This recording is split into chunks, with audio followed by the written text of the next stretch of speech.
सोसायटीचा प्लॉट छोटा असल्याने रिडेव्हलपमेंटसाठी एक चांगला बिल्डर तुम्हाला मिळत नाही असं वाटतंय, तर शेजारच्या सोसायटी सोबत एकत्र येण्याचा पर्याय आहे. याला क्लस्टर रिडेव्हलपमेंट असे म्हणतात. एकट्या छोट्या प्लॉटवर मिळणारा एफएसआय आणि अनेक प्लॉट्स एकत्र येऊन मिळणारा एफएसआय यामध्ये फरक असतो आणि प्रोजेक्ट सुद्धा सुंदर बनतो. ते कसा हे समजून घ्या या 5 पॉइंट मधून. एका भागामध्ये 3 छोट्या सोसायटीत स्वतंत्रपणे रिडेव्हलपमेंटसाठी प्रयत्न करत होत्या, पण छोट्या प्लॉट साईजमुळे कोणालाही चांगला बिल्डर इंटरेस्ट दाखवत नव्हता. जेव्हा तिन्ही सोसायटीजने एकत्र येऊन विचार केला तेव्हा मोठ्या एकत्रित प्लॉटमुळे परिस्थिती पूर्णपणे बदलली. प्लॉट्स एकत्र येऊन एका मोठ्या प्रोजेक्ट खाली रिडेव्हलपमेंट करणं याला क्लस्टर रिडेव्हलपमेंट असे म्हणतात.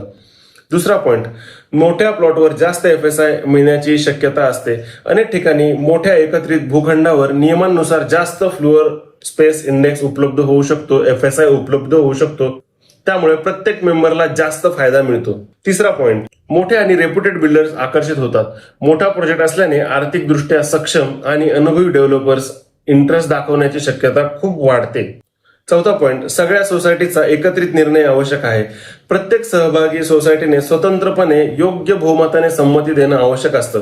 एकाच सोसायटीच्या विरोधामुळे संपूर्ण योजना अडकून पडू शकते. पाचवा महत्वाचा पॉइंट, समान आणि पारदर्शक वापर ठरवा. कोणत्या सोसायटीला किती एरिया मिळणार किंवा किती फायदा होणार हे सुरुवातीला स्पष्ट आणि लेखी स्वरूपामध्ये ठरवणं अत्यंत महत्वाचं ठरतं. तुमच्या भागात शेजारच्या सोसायटीच्या सोबत एकत्र येण्याची शक्यता आहे का? कमेंटमध्ये हो किंवा नाही सांगा. मी तुम्हाला क्लस्टर रिडेव्हलपमेंटचे बेसिक्स PDF पाठवतो.